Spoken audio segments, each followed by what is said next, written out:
Great morning, great morning. You guys come on in, come on in, come on in, come on in, and let me know where you are tuning in from. Come on in and let me know where you're tuning in from.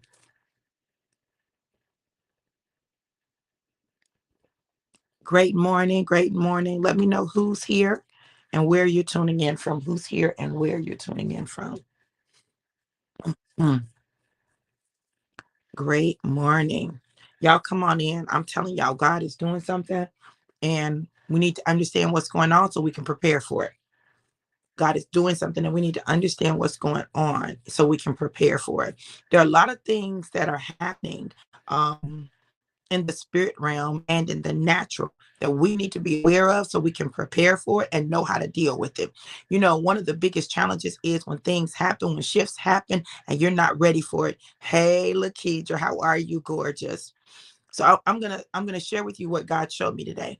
I did not watch the Oscars last night, but this morning I woke up really early in the morning and I'm scrolling through, my timeline, and I'm like, well, what happened, right? So I go to Twitter. Of course, Twitter gonna give you all the tea. They need to call Twitter Twitter because that's where you're gonna get the tea. And I was looking, and I saw what happened with Will Smith and Chris Rock. And as I was scrolling through and I was looking at some different things and I saw some different angles and some different footage, God began to speak to me about what's happening in 2022.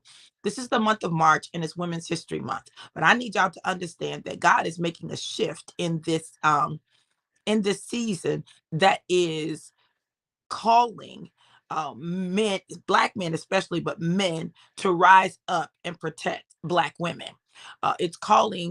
He's calling Black men to rise up and protect Black women. And what's happening is he's using some powerful Black men to set the precedent for protecting Black women. See, we've been in this whole onslaught where Black women have been being demeaned, destroyed, attacked verbally. And God is saying, no more, no more, no more. And not only is he saying no more to the attacks against Black women, he is raising Black men up who will protect them, because the number one thing that Black women have lacked is protection. If you think about it, the system of slavery was designed to immobilize and castrate Black men so that they were not able to protect Black women. That fear of protecting Black women, that feeling like they don't need protecting because we're strong, we're capable, we can handle it, has created a major divide in our families. It's caused huge conflicts, and it's probably one of the biggest reasons that our relationships have some of the problems that they have. Now, when we understand our roles, right? Our roles, our relationship roles, our kingdom roles, then what we're going to do is we're going to begin to see as women how much we need men to protect us. Now, I know for a lot of women, this is going to make you feel some type of way, but we need men to protect us. Um, White women have never struggled with having someone to protect them. You know, it has been a thing. So when we talk about the feminist movement, y'all, listen, I'm not trying to be funny, but miss me with the feminist movement. Miss me with it. The feminist movement is rooted in the privilege of white women, in white women wanting the opportunity to work. We've always worked. Miss me with it, miss me with it, miss me with it. I am not, by any stretch of the imagination, a feminist. I am, however, someone who believes that women are able to do whatever it is that they set their minds to do. Um, I believe that. I believe we should get paid equally, but I'm not a feminist. Now, listen to this because I need y'all to understand this. This, so let me tell what happened. So last night at the Oscars, and I watched this video. Y'all listen. I need y'all to understand that Black men healing is going to produce a greater awareness of the pain and the trauma of Black women, right? As Black men began to heal, as they began to understand their emotions and their experiences, they're going to better understand us. And we have to be willing to be open and communicate our pain, our trauma, our triggers, the things that we've experienced. So, as Chris Rock is making the joke about Jada, looking forward to seeing you in GI Jane, 2 or whatever, right? I watched Will's face, At first, Will was like, "Hey," and he looked over at Jada. When he looked over at Jada, Jada was like, you could see the pain on her face. You could see the agony on her face because for Black women, our hair is seen as our crown. Our hair is seen as our crown. So there's a lot attached to our hair. Listen, how ironic is it that I took my faux locks out last night and I'm wearing my natural hair? Our hair is like our crown. And when this journey Jada's been on with alopecia that has required her to cut her hair off and go through this journey, it has been a sensitive one. When Will looked over at Jada, Jada's face was like, you could see the pain and the hurt in her face. Now, Will, who in his book shares the story that when he was a child, he was unable to protect his mother from his father, who was abusive, and that haunted him. So here it is, his wife, his queen, is hurting. She is being verbally assaulted. Now, y'all can say it was just a joke, but I'm going to tell y'all something about jokes. All jokes ain't funny.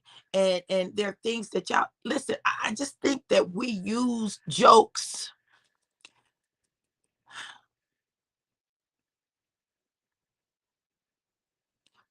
We use jokes to make light of things that may not be light to people, or after a while it's no longer funny.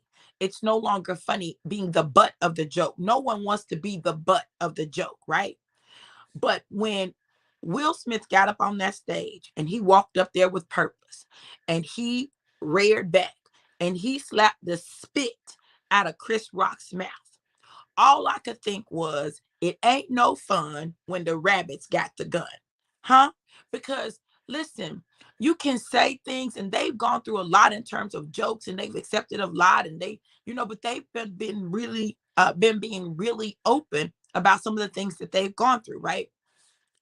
This thing with Jada, that thing hurt her. It hurt her. And Will was not going to sit there and watch her be hurt and not do anything about it. Now, listen, people are going to say violence is never the answer. He should have done something else. No, no, no. See, what he understood was in that moment, he needed to stop it.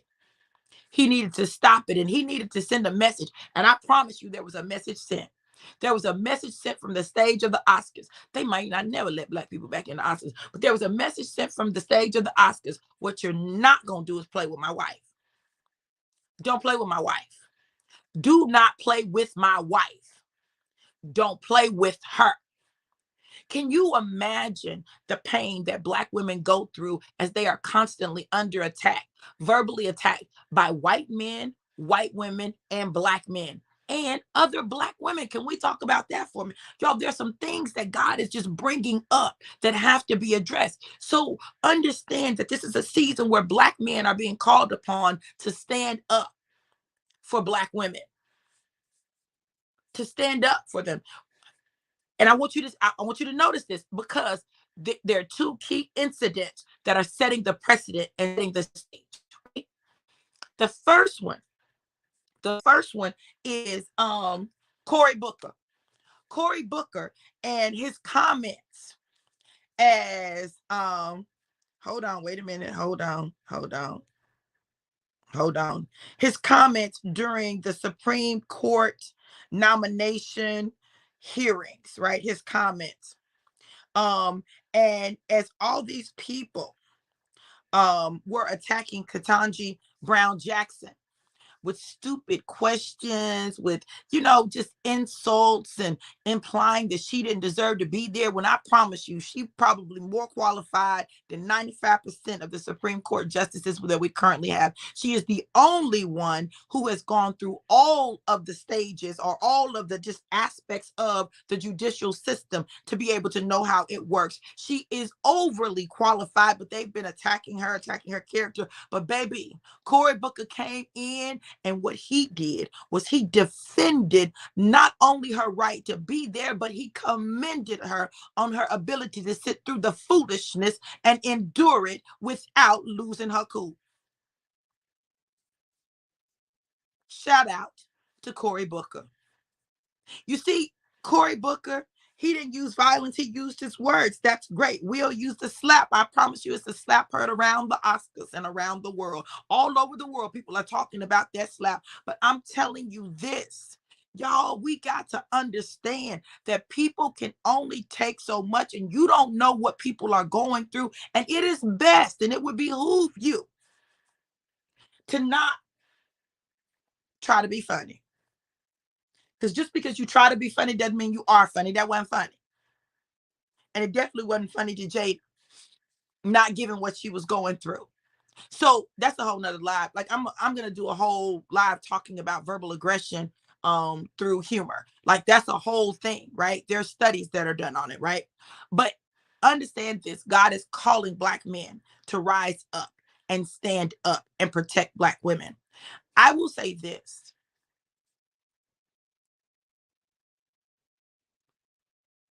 as a Black woman,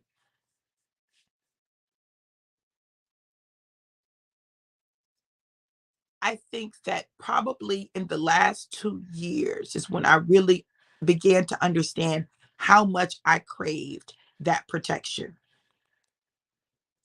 Um, and didn't have it. In the last 2 years, I began to understand how much I craved that protection and didn't have it. God says, no, no, no. I am redeeming you. Remember, I told you in 2021 that God said that He was redeeming me, and He gave me 7 areas that He was redeeming me. Well, literally, He has redeemed me with protection. I am it's a need. We need to feel protected, and when we don't feel protected and we don't feel safe, then we feel like we have to do it for ourselves. We have to protect ourselves, because if we don't protect ourselves, who is going to protect us? If we don't protect ourselves, who is going to protect us? And that's a real thing. So as we take the journey, as we're going on this journey, this thing called life, understand understand this: God is shifting some things. So Black women, don't give up. Don't feel like you just out here by yourself. Don't feel like you are not worthy of protection. You don't deserve protection, because I'm telling you, God is sending men into your life who will protect you. Men who will show you your value, who will show you that they see your worth. Men who will stand in the spot where you would have been and gotten hit. They'll stand in front of you. So don't be afraid to stand behind that man. Let him take those hits for you. Let him take those blows for you. Let him go out ahead of you so that he can protect you. See, we think a lot of times that falling back as a woman is degrading us. The submission is a degradation, but really what God is trying to do is protect us. He wants to protect us from so many things. My daddy says that God put me in a cocoon. He kept me in a cocoon. He kept me in a cocoon for 55 years, protecting me from the elements. Well, I believe that God did protect me to a degree, because He needed me to get to my daddy so my daddy can protect me. Then He can hand me to my husband who can protect me. Listen, it is time for us to understand that Black women need protection. We need protection. Who is going to speak for us? I remember I did a poem, and huh, I did a poem, and it was called Loud. In fact, it was on my memories from yesterday. Oh my God. I've got to try to, I got to try to find it, but it was on my memories from yesterday. And the poem was a response to something my son had said to me about me being loud and his sister being loud. And I wrote this poem about why Black women are loud. Why are we loud? Why do we have to be loud? Right. But I'm telling y'all, this is a season where God is causing men, especially Black men, to stand up, to rise up and protect His daughters.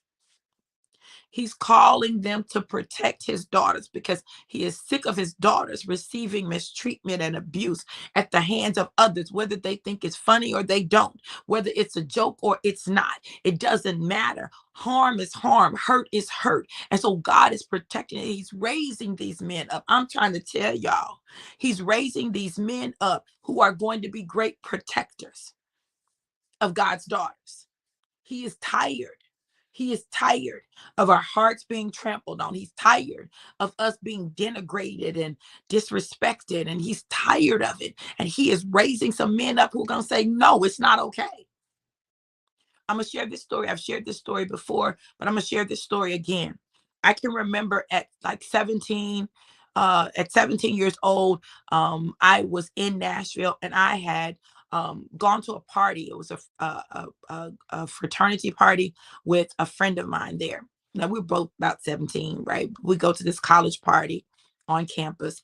And at the party, I meet a guy. And I'm naive. Naive, okay, from the country, trying to be grown. But I went to the party, and the guy and I, we met, we were dancing, we were having a good time. I was feeling him, he was feeling me. He said, hey, I got to go to my house and pick something up. Do you want to ride with me? I said, sure, right? Not thinking anything of it. So we go to the house. Turns out that it's the fraternity house. So we go to the house for him to pick something up. We're in his room, we're kissing, we're petting, right? And he says, hold on, I'm gonna be right back. So he goes out of the room. Now I'm thinking he's just going out of the room to get a drink of water or something, but he goes out of the room. And while he's out of the room, because he's gone for a while, and I'm just in the room, I'm sitting there, and another guy comes in. And the guy that comes in looks at me and he says, look, I don't want you to freak out, but they're going to try to gang rape you. And I was looking like, what? He said, they're going to try to gang rape you. Now, what I need you to do is I don't need you to, um, um, I don't, he said, I want you to stay calm. I don't want you to, he didn't say overreact. He didn't say anything condescending. He's like, I just want you to keep your cool. I want you to walk outside, like you're going to go get some air. Just be real nonchalant about it. And I want you to get in my car. This is my car. It's unlocked. I want you to get in and I want you to lock the doors. And I don't want you to unlock those doors for anybody but me. Right? Now I'm freaking out at this point because here I am at 17 years old in a fraternity house being told that the guy who brought me there, along with a group of his fraternity brothers, planned to gang rape me. 17. 17. When I think about it, it is emotional for me because it would have changed the entire course of my life. Stay with me because I'm going to connect it. So I go outside. I act like I'm, he's like, the guy's like, where you going? I'm like, oh, I'm just going to get some air. I go outside. I get in the guy's car and listen to me. It was about 15 guys there. 15 guys, right? About 15 of them. They're all standing there, they're all talking, right? So I get in the car, I lock the door, and the guy who brought me there comes and is banging on the window. Like, get out of the car, get out of the car. Why are you in the car? Get out of the car, get out of the car. One of the most terrifying moments of my life. Okay. And so the other guy comes out, he gets in, and he takes me to my aunt's house. I'm crying, I'm shaking, and he could have raped me, right? But it would have been better to be raped by one than by 15, right? I believe he was an angel. I don't know his name. I never saw him after that. But that man, that Black man in that moment protected me. He didn't have to protect me, but he chose to protect me. Now, you may think that because Black women are strong and we have carried the world on our backs, not just the United States, the world. We have carried the world on our backs and on our shoulders. That, we're good. We don't need protecting. I need protecting. Protect me. In that moment, he protected me. He protected me from something that could have destroyed me. Now, I know people will be looking at Will and saying, oh, it didn't take all that. He didn't have to do all that. But if you could have seen the look on Jada's face, Jada just looked like she was so hurt. And I know what it's like to be a woman being hurt verbally, right? And having to sit through it. I'm just giving y'all some examples, and I'm going to talk about why this season, this thing that God is doing is so crucial. I remember sitting in the pulpit as my husband was preaching, and he was preaching a familiar sermon, the woman at the well. Well, I identify with the woman at the well, right? I identify with her story, and my story is very similar, right? So I can identify with the woman at the well. And he was preaching the woman at the well, but this is the second time he had preached it. The first time he preached it, he talked about how the woman at the well went and she changed the lives of so many people. Okay. This time, as we were having problems in our marriage, and he began to preach about the woman at the well and how many times that she was married. And he said, anybody that's been married that many times, something's wrong with you. Well, he knew that he was husband number 4. He knew that. And from his position of authority, from the stage, the platform that God had given him, the place that was designed as a place to heal God's people, he sought to destroy me. That's spiritual and verbal abuse. Okay. Now, he preached it one time, and the woman at the well was a heroine. The next time he preached it, she was a villain. What changed? Our dynamic. Because our dynamic changed, his view of her in that situation changed. And so he used that situation as a way of attacking me. And I remember sitting there, and I'm facing the congregation. And I got to keep a straight face, because that's what we do. We have to keep a straight face. We have to hold it in. We have to not shed a tear. We have to just act like nothing is happening, act like we're not feeling anything, like Ketanji Brown Jackson. Listen, she's sitting there. She's going through what she's going through. They're saying what they're saying, and she's got to sit there and endure it. God said no more. God said no more is he going to allow his daughters to sit there and endure abuse. He is not doing it. He's raising up those men who will be defenders of his daughters.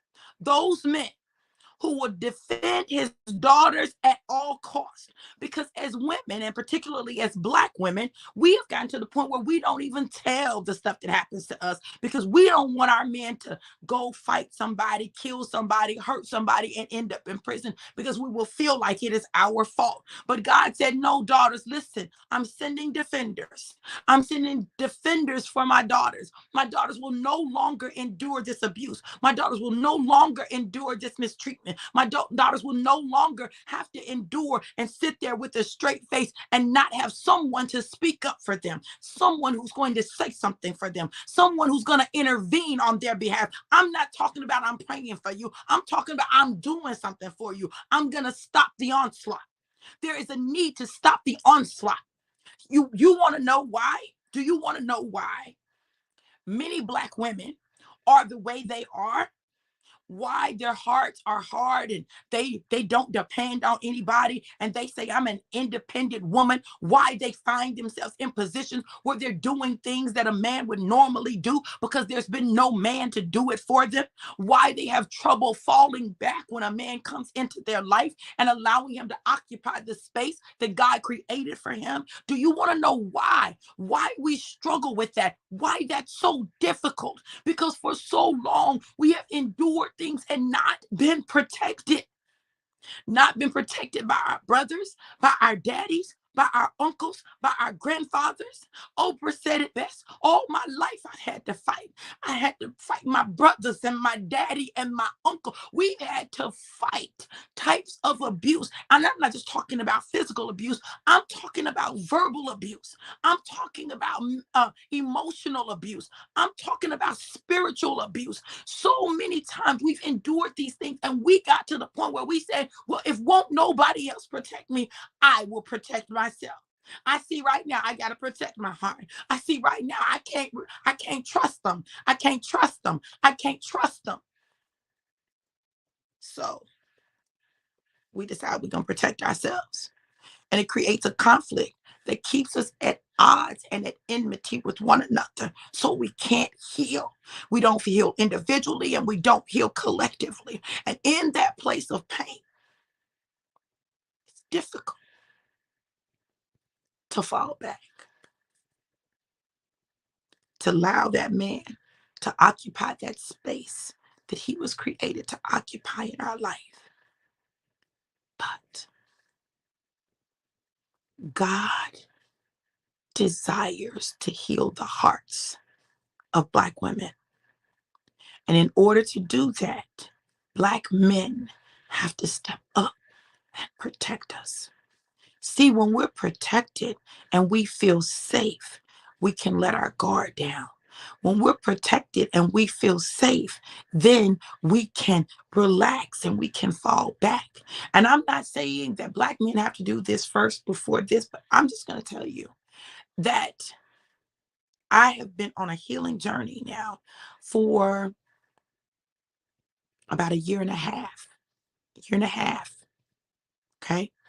And I've had to deal with the fact that I didn't feel protected. I had to deal with the fact that many of the views that I had came from men that I loved, men that were key play key roles in my life. It was difficult for me to acknowledge that really my grandfather was who I loved. That was my daddy. Like, he was at the root of me putting out a vow that I wouldn't let any man have my heart. Check this out. How are you married? I had been married, but he didn't have my heart. He didn't have my heart.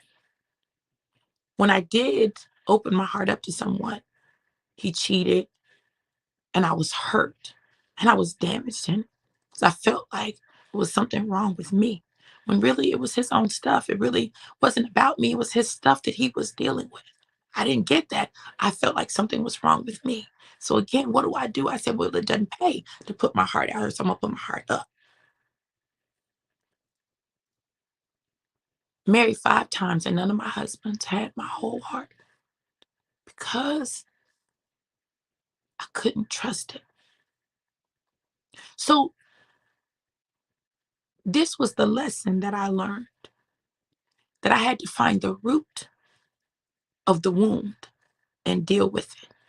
And the root started in childhood, from my daddy to my granddaddy to watching uncles to seeing the stuff that my aunts, my mom, people that I loved went through with men.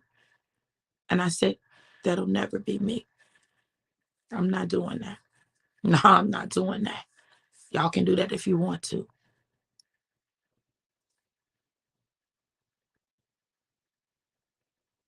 Until, that's why I need y'all to understand why important this move is. This is a God move, I'm telling y'all. God is protecting his daughters because he's mending the hearts of his daughters, because he needs our hearts softened. He needs our hearts softened. When I came to live with my daddy,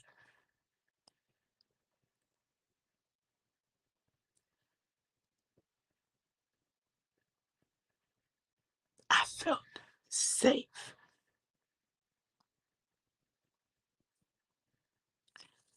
It's been a first time in my life that I've really felt like somebody had me, like a man valued me enough to protect me. And while my daddy can be a little extra protective, he has stood up and protected me in a situation where I'm extremely vulnerable. I remember my daddy saying, you're my daughter, and you don't have to do it by yourself anymore. All my life, it's been like I've done it by myself. whether I was married or not. So for daddy to say that was, but not just say it, but to do it. Something as small as me being at the DMV trying to get my driver's license and them saying, well, you got to have liability insurance, but I don't have a car. And I'm like, Dad, they said I got to have liability insurance to get my license. He said, oh, baby, hold on. Send me your driver's license information. I sent him my driver's license information. He got in his truck. He went to the insurance office. He had them add me to the policy. He texted me. He said, send me the fax number. I sent him the fax number. He took care of it. They faxed the information over. He said, all right, baby, it's taken care of. It should be there when you get there. I go back. It's there. I'm able to get my license. I have never experienced that in my life. If I at the DMV and I wanted something like that, I would have been trying to figure, okay, let me see. Okay, let me see what I need to do. Let me go. Let me try to make this happen. My daddy took care of it. And I could breathe. As I've gone through the journey, meeting new family, people having conflicting feelings about my presence. He said, baby, I don't care what nobody else thinks or says. You're my daughter. You're my firstborn. And I'm not going to let anybody hurt you. He said, do you understand me? And I'm like, yes, daddy. Man, I started dating, right?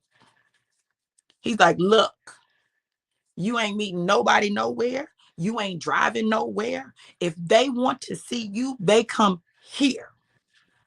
Look, here he come. Come on, daddy. He said, they come here. They come here. Oh, you got a what? All right, well, skate it on right down here because my baby ain't pulling out of a driveway. Thank you, daddy. Love you. I love you, daddy. All right. And he gonna bring me my coffee. Listen, that stuff matters. Any man, and I've never had this. Like, God, it's so crazy. I've never had this. Any man who wants a relationship with me got to go through my daddy. And my daddy is not even playing about me. My daddy, listen, Vietnam vet, he would let you know. I served in Vietnam. Yes, sir. Okay. I just need you to know. And for some men, especially at my age at 55, that's going to be, like I'm a whole grown man. I ain't got to go through this with nobody. If you want me, oh, you got to go through my daddy. That's the only way a man is going to get access to me because my daddy's going to check motives. My daddy's going to check your spirit. He going to check your mindset. He going to check all that. My daddy checking it all. That's why I had to come be with my daddy because my next marriage is my last marriage. My next husband is my last husband. He is the one and the only one because do you understand what I'm telling y'all? We need Black men to protect us. Men, stop thinking your daughters don't need you. If you don't take her out on her first date and show her how she's supposed to be treated, who's going to do it? You gonna let the world set the standard for how she's supposed to be treated?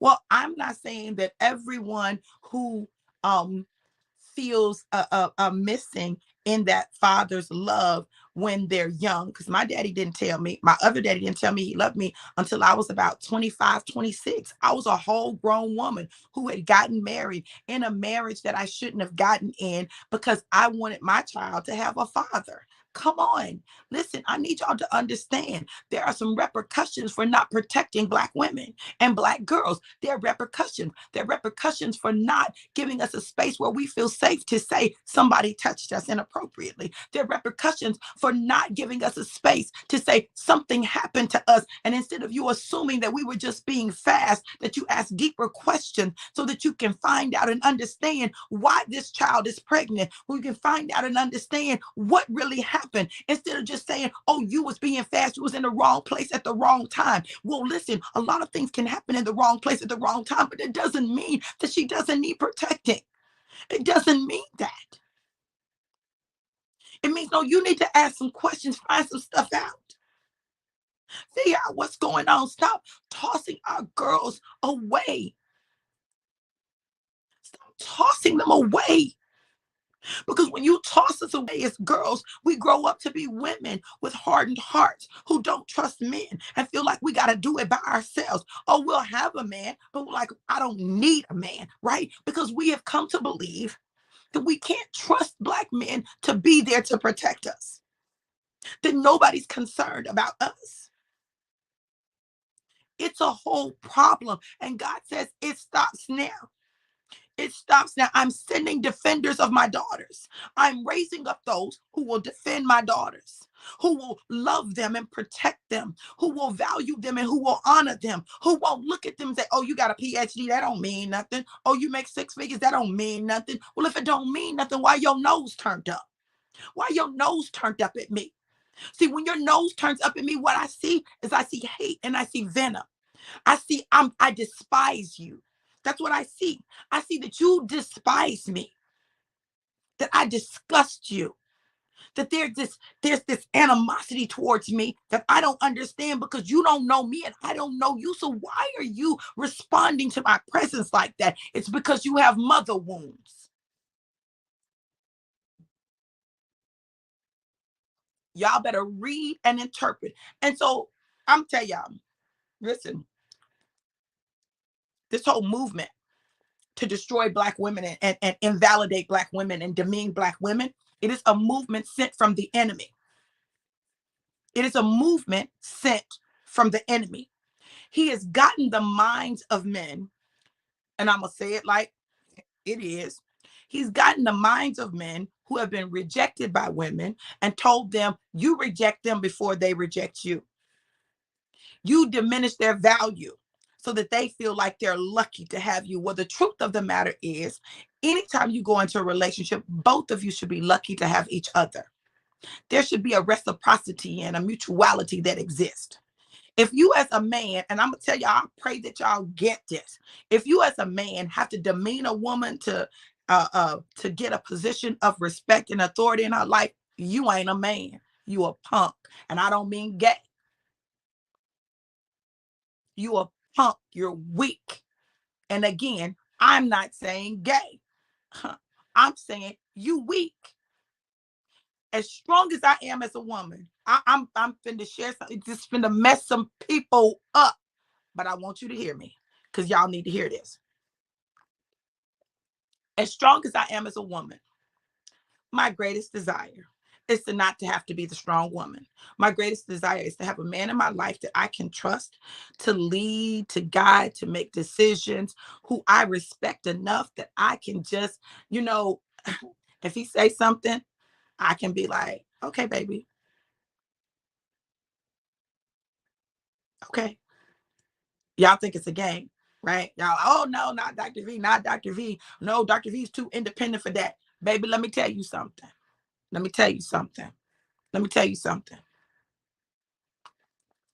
This journey has taught me to allow myself to go back to my nature and not become what nurture produced.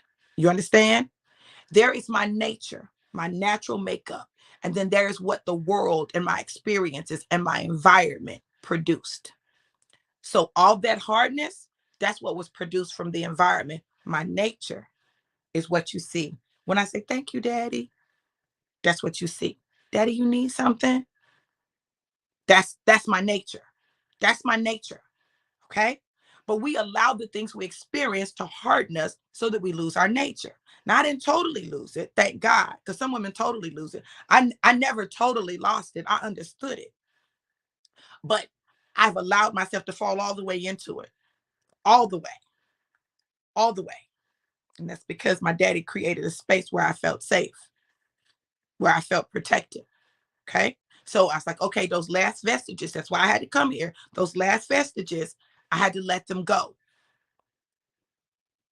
Yes, Belinda. She said, it's the best feeling in the world to fall back and let my husband lead. Yes. I'm telling y'all. I'm telling, listen to me. I'm telling y'all the truth. So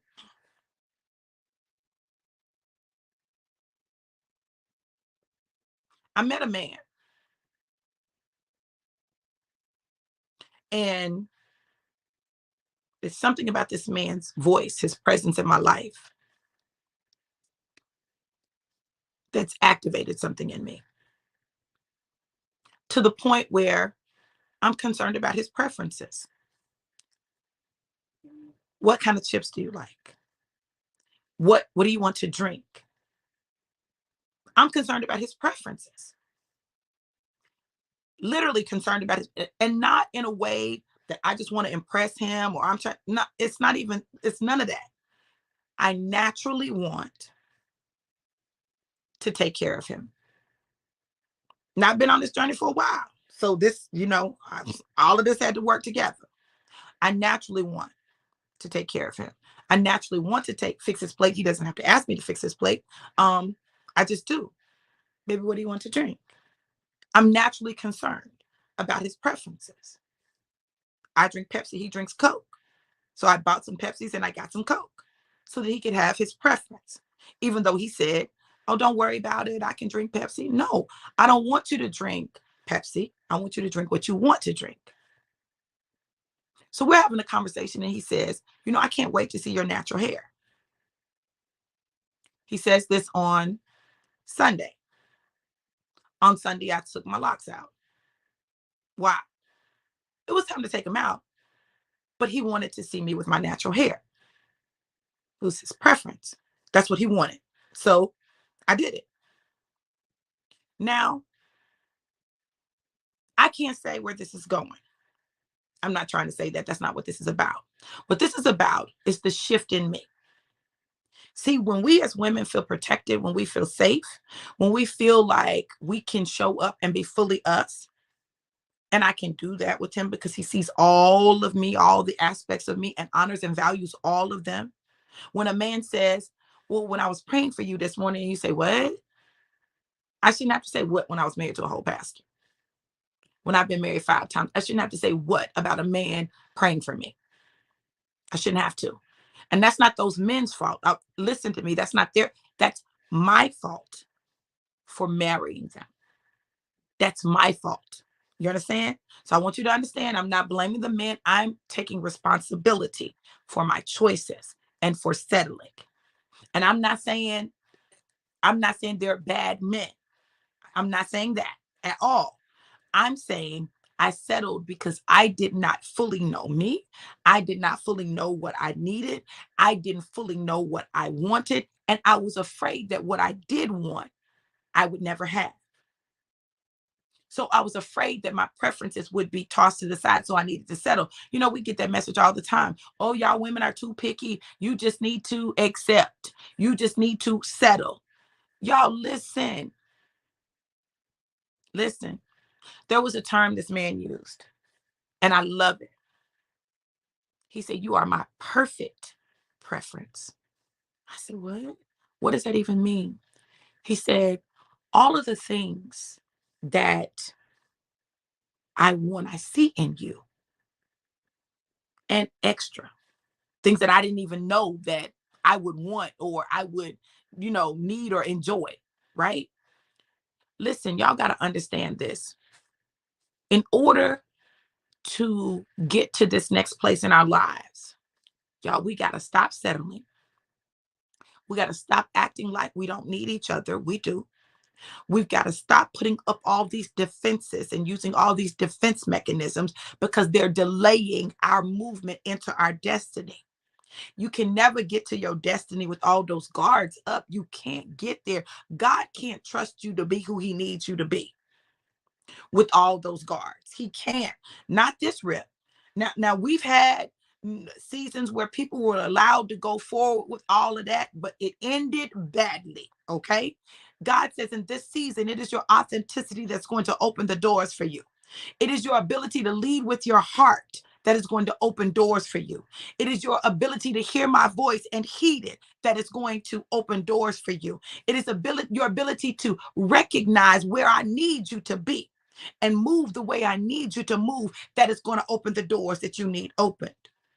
What I know and what I understand better than I ever have in my entire life that the man who finds me as a wife, listen, not only uh, finds favor with the Lord, but he's going to find favor with man.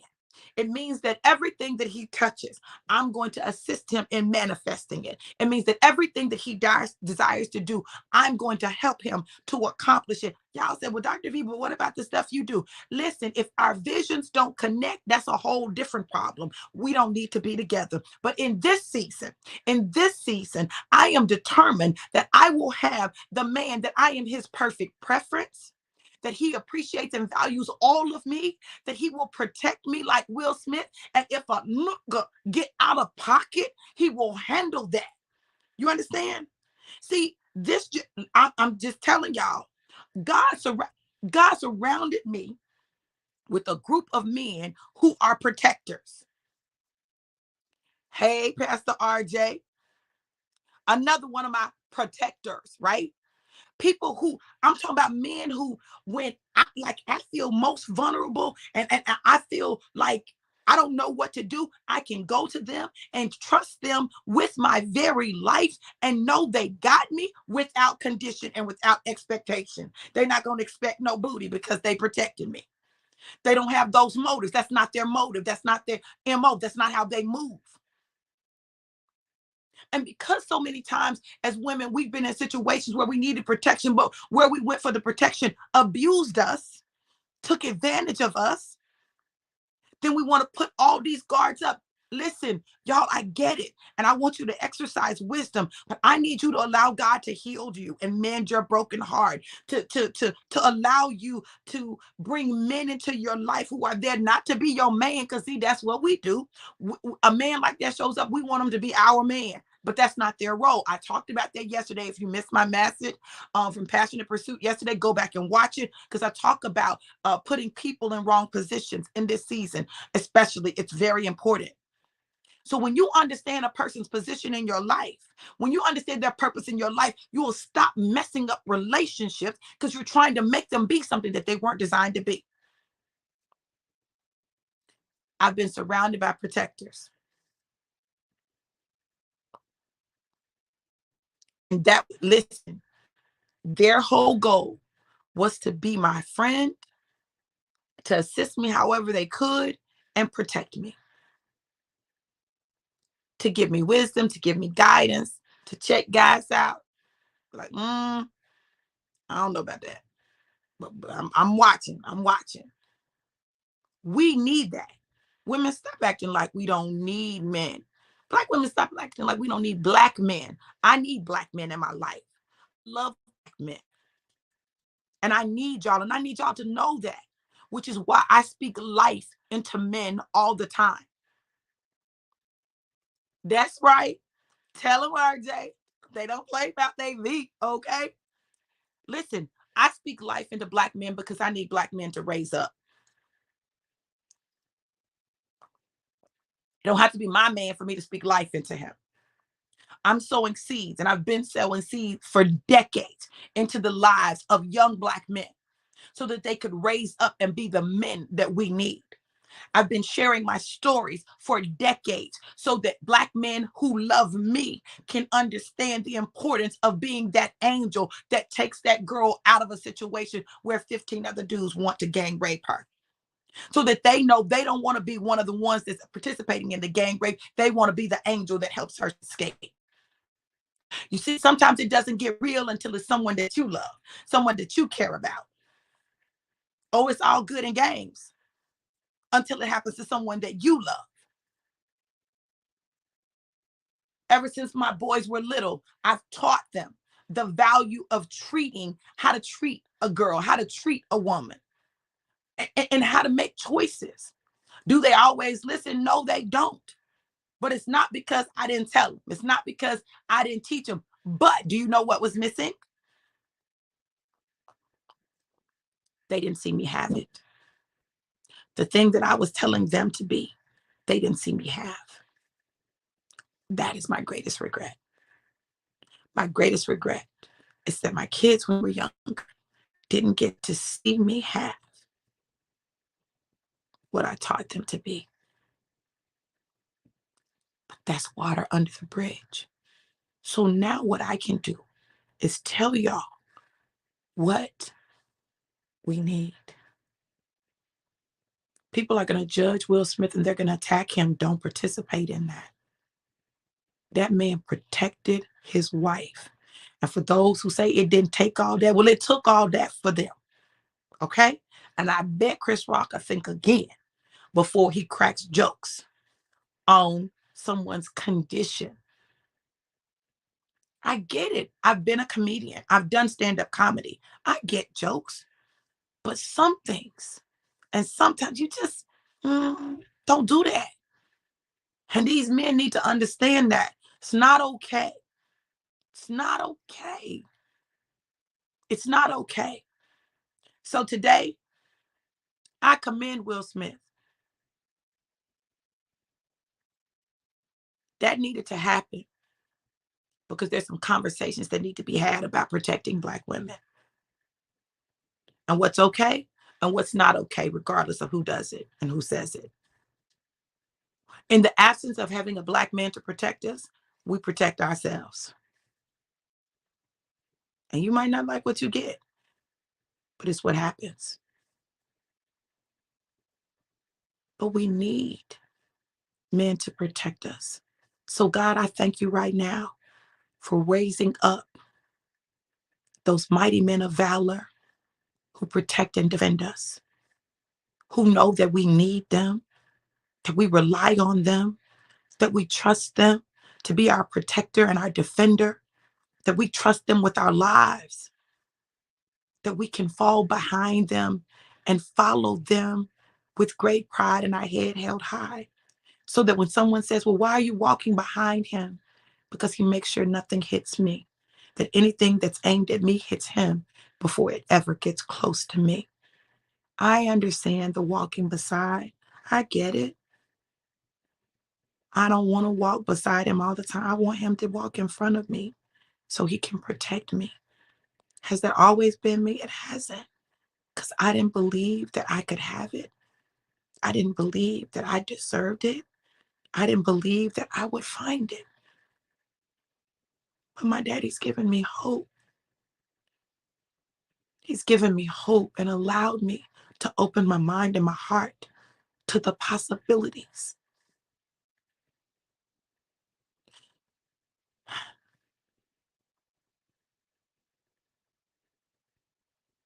Thank you, God, for mighty men of valor. And women, if I could just share something with you, and you can do what you want to do with it. As long as you act like you got it and you don't need help, they'll expect you to have it.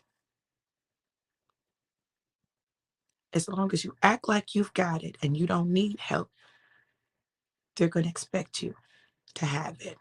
So don't be mad when they don't come to the rescue, because you've essentially told them, I don't need you. I've got it. I don't have it. I need you. I need you to open the door for me. I need you to carry heavy stuff for me. I need you to protect me. I need you to know that I don't have a problem with doing anything for you. In fact, it's my great pleasure to serve you when you take care of me. I just listen, I'm just telling you, I don't need to be your superwoman. But when you're my superman, I'll help you up your super, and I'm good being woman. Tired of being superwoman. I want to be a woman that knows she's protected and cared for and loved and seen. It's amazing when you feel seen. And the crazy thing is, a lot of people have been around me, but very few people really see me. I'm talking about see me. So I'm grateful that as I've been on this healing journey, God put people in my life who saw me, who loved me, who protected me, and didn't abuse me, didn't take advantage of me. Real men who are about business and bosses. And I'm glad that we didn't allow anything else to destroy that relationship. We didn't allow our positions to get so confused and stuff that we could not be friends, that we could not do business, even though it's easy to find yourself in the place, women, where you want that man to be your man. Like, why you can't be my man? Why we can't be a couple, right? But God has plans. And I promise you, before the one shows up, he's going to send someone to occupy a space that protects you and does those things so that you can know what it feels like and feel safe, so that when you're ready for the one, you'll be prepared. Your heart will be prepared. Your mind will be prepared, and you'll be able to recognize his voice. Jesus said this, my sheep know my voice, and no other will they follow. Women, I'm going to tell y'all, listen to me. There's a man whose voice you're going to know. There's going to be something about him that's so incredibly different. It will have you acting in ways that you may not have ever acted before in your life. It will have you doing things that you've never done before, thinking about things you've never thought about, serving in a way that you may not have imagined yourself serving. But I promise you, it'll be worth it. Black men, thank you for standing up. Thank you for being our protectors. Thank you for allowing us to count on you. Thank you for redeeming us. Thank you for redeeming us. Thank you for redeeming us. Will Smith, thank you. Thank you for protecting Jada. Thank you for seeing her pain and her hurt and her discomfort and protecting her. And I know you'll probably come out and you'll make a statement and you'll say violence is never the answer. But listen, you might have to say that for them, but I'm going to tell you something. You just went up in stock in my eyes. You just went up in stock in my eyes, because I saw you at first and you were kind of like, hey, and you looked and you saw her face and saw that pain and felt like you needed to respond in a way you couldn't respond when it was your mother and your father and you couldn't protect her. Y'all, give that man grace. Celebrate the fact that he decided to defend and protect a Black woman, even if it was from another Black man. It's time, y'all. God is moving and he's doing it. Men, step up, stand up. Step up, stand up. Step up, stand up. Take your rightful position. It's time. I love you guys to life. Oh, let me say this. We're doing Forward Focus 21. 21 days to set focus and propel you into destiny. Today is actually day 2, but if you want to join us, hop in. Feel free. If you want to join, put Forward Focus 21 in the comments. You can get your copy of the book. I'll send you the ebook out today when you purchase your book, and then I'll ship out your books. I'm doing a mailing today. I'll ship out your books. Get your book. Join us on the journey. Yesterday was Purge, and today is Purpose. How ironic. Y'all, listen, take the journey with us and know this. Know that God is working this out for your good, everything that's happening in your life. I love you guys to life and life more abundant. Be blessed.